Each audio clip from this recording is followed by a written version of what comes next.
side, Kathy Lee Gifford, excuse me.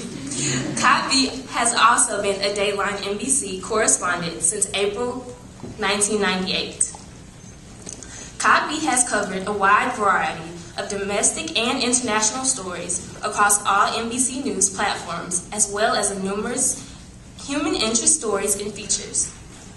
She covered in depth the aftermath and 1-year anniversary of Hurricane Katrina, a story personal to Kotb, who lived in New Orleans for 6 years.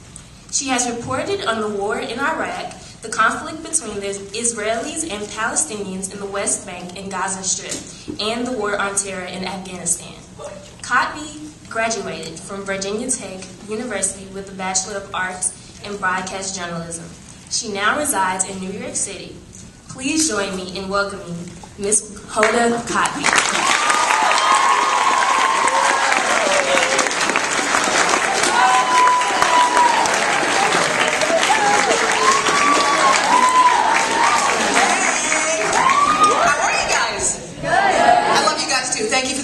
I was retweeting everything that was tweeted to me. Most things that I could. I retweeted you, remember? Anyway, first of all, can I say that the fact that you are sitting in this room puts you so far ahead of everybody, okay? I'm so impressed that you're here. You're from all over the country. You guys have that look in your eye that I love, okay? That's the one, like, you know you can do it, you know? You know you can do it. And I think part of it is, when I graduated college, you guys, I knew I wanted to be a journalist, but I wasn't like you, okay? You know how for you guys it's in your blood, you dream about it. I wasn't 100% sure. So I graduated from tech, and I thought if I had a college degree, I was going to get a job. I thought that's how it worked, right? So I was at my house, and I had one single job interview set up, just one. All right? I lived in Alexandria. The one job was in Richmond. And I said, Mom, I'm going to go to Richmond, and I'm going to go get that job, and then I'm going to come back and pack my stuff up. And my mom's from Egypt, and my mom's like, oh, you can do it. I know you can do it. I was like, I got it. I got a new green suit. I got my hair all blown out. I was in the car with my resume tape. I drove the hour and a half to Richmond. I look around the newsroom. I'm like, this is good. I am going to sit there, and I am going to date him, and my whole life's going to work right here in Richmond. The news director takes my tape, puts it in the machine, watches it for about a minute, stops it, pops it out, and he says, Hoda, I'm sorry, you're not ready for Richmond. And I was like, what? Like, I did not think about that. I did not have a plan B, I just had a plan A. And I said, well, what's wrong with the tape? He said, you're not very good, but you're green and you don't have enough experience, but you're going to get better. And so I'm walking out of the door, and I thought, well, what am I going to do? And he goes, wait, before you go, he says, I have a buddy of mine who's hiring in Roanoke, Virginia. That's 3 hours from here. He said, look, if you leave now and get in your car, I'll tell him you're coming because he's going to a conference tomorrow morning. I said, tell him I am coming. So I called my mom. I go, Mom, I did not want Richmond. I go, there's a job for me in Roanoke. I can't wait for that job. My mom's like, oh, you can do it. I love Roanoke. Whatever.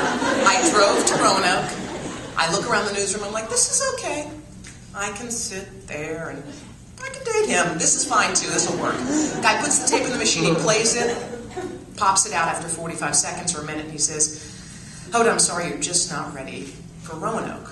I'm thinking, like, who in the hell's not ready for Roanoke? It's Roanoke, for God's sake, but apparently me. So he said, look, I want to wish you good luck, bye-bye, like that. So I'm walking out, I'm thinking, God, what is wrong? He said, wait, before you go, he said, I got a buddy of mine who's hiring in Memphis. Here's the thing. He is going to the same conference I'm going to. He's leaving in the morning. If you catch him before he goes, he'll hire you. I said, tell him I am coming. Now, you know Tennessee is that long, skinny state, and Memphis is at the other end. You guys, I drove all night long because I wanted this job. So I kept driving across the great state of Tennessee. I had country music on. I was in. I get to Memphis, and I'm looking a little worse for the wear. I walk in, and the guy says, look, you got about a couple of minutes. I got a plane to catch. He takes the tape, he puts it in, he plays it, he stops it, he ejects it. He says, Hoda, I am sorry, you are not ready for Memphis. I thought, oh my God, well, I've made a huge, colossal mistake. So as I'm leaving, he said, wait, before you go, he said, I have a buddy of mine who's hiring. I was in that car driving around for 10 days. I went to every affiliate that would see me along the East Coast. I got rejected 3 times in Birmingham, Alabama, ABC, NBC, CBS. No. Then I went all the way, does anyone know where Dothan, Alabama is? I didn't think so. Okay, you know, whatever. Anyway, 2 people know. Okay, it's a map dot, nothing, all right? That news director was like, you're not ready for Dothan. I'm like, oh my God. I drove to the Panhandle, I got rejected everywhere. 27 rejections. 27 news directors to my face told me no. So now I figure I have made a huge mistake in my life. I picked the wrong profession. Someone said go to PR. I should have listened to them. You know. So I thought, I was in the Panhandle and I thought, I gotta go home. My mom needs the car and it's time to go. So I started driving home, and when you're, I don't know what you do when you're sad, but when I'm sad, I put on sad music. And I just drive without a map. I didn't care. So I was gonna drive north and then over to Virginia, where that is. And then a great thing happened. I got lost in Mississippi. There was a big sign that said, Greenville, our eye is on you, CBS. I'm like, they have TV in Greenville, Mississippi? Okay, I'm gonna go to Greenville, WXVT, and get rejected in Greenville, and then I'm gonna go home, get a map and whatever. So I go there, and you know how they say one person can change your life? So this guy walks up, he's like, how you doing? I'm Stan Sandroni, I'm the news director. I was like, hey, I'm Hoda. Hello, Hilda, come on in. I was like, whatever, doesn't matter if you're getting rejected, what your name is. So he takes me back, he puts my tape in, he plays it. He's watching my tape.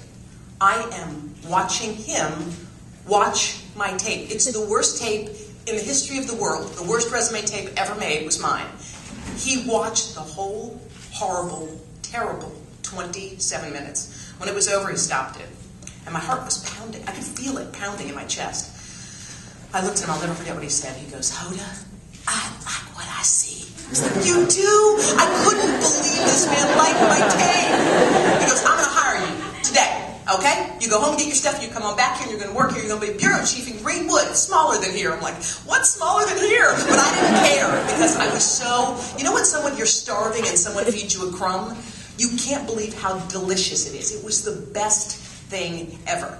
I got paid government cheese money. Like you had to be in line for cheese with the money I was making. Nothing, okay? I could not pay all my bills. I couldn't pay my rent and my electric, and I couldn't do it, but I didn't care because I wanted it. If you pick a job because of the money, and a lot of people do, you are happy every other Thursday when your paycheck comes. And if